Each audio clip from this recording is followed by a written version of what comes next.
कभी कभी जिंदगी हमें वहां से शुरू कराती है जहां सपने देखना भी गुनाह लगता है। ये कहानी है एक ऐसे लड़के की जिसके पास पैसे नहीं थे, वह हिसाब थे। गांव के आखिरी छोर पर एक टूटा सा घर था। मिट्टी की दीवारें, टपकती हुई छत और सामने एक पुराना नीम का पेड़। इसी घर में रहता था रमेश।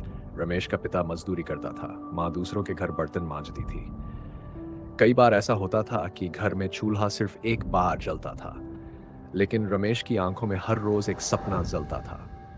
वो स्कूल पैदल जाता, नन जूते थे, नन ढंग के कपड़े, किताबें फटी हुई थी। क्लास में बच्चे हंसते थे, अरे देखो गरीब आ गया। रमेश चुप रहता था, क्योंकि उसे पता था शब्द आज चोट देते हैं, लेकिन वक्त कल जवाब देता है। एक दिन उसके पिता बहुत बीमार पड़ गए। काम बंद हो गया, घर की हालत और बिगड़ गई। माँ ने भारी आवाज में कहा, बेटा अब स्कूल छोड़ना पड़ेगा, कुछ काम करना होगा।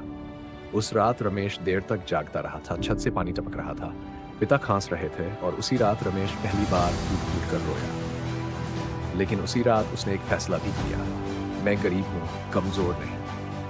अगले दिन से रमेश की जिंदगी बदल गई। सुबह 4 बजे उठता, अखबार बांटता, दूध पहुंचाता, दिन में स्कूल और रात को एक ट्यूशन सेंटर में झाड़ू लगाता। थक जाता था, लेकिन रुकता नहीं था। बरसात की एक रात थी, घर में पानी भर गया था, माँ की खांसी बढ़ गई थी। रमेश ने आसमान की ओर देखा और कहा, भगवान बस एक मौका दे दो, मैं खुद अपनी तकदीर लिखूं। वक्त बीतता गया। रमेश ने भी अच्छे नंबरों से पास की, ट्वेल्थ कॉलेज में एडमिशन मिला, स्कॉलरशिप पर। लेकिन कॉलेज आसान नहीं था।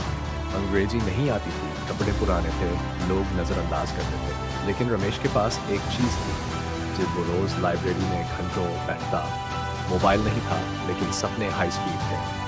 एक दिन कॉलेज में सेमिनार हुआ। एक बड़े अधिकारी आए थे। उन्होंने पूछा, तुम लोग पढ़ते क्यों हो? ये नौकरी, पैसा, नाम।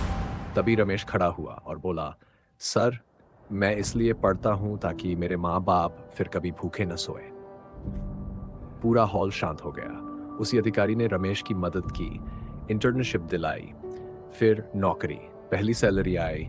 रमेश ने सबसे पहले माँ के हाथ में रखी। माँ की आंखों से आंसू बहने लगे। आज वही रमेश शहर की एक बड़ी कंपनी में काम करता है, लेकिन वो कभी अपनी जड़ों को नहीं भूला। आज भी वो उसी नीम के पेड़ के नीचे उन बच्चों को पढ़ाता है जो कभी उसकी तरह थे। क्योंकि रमेश जानता है, गरीबी किस्मत नहीं होती, हार मान लेना होता है।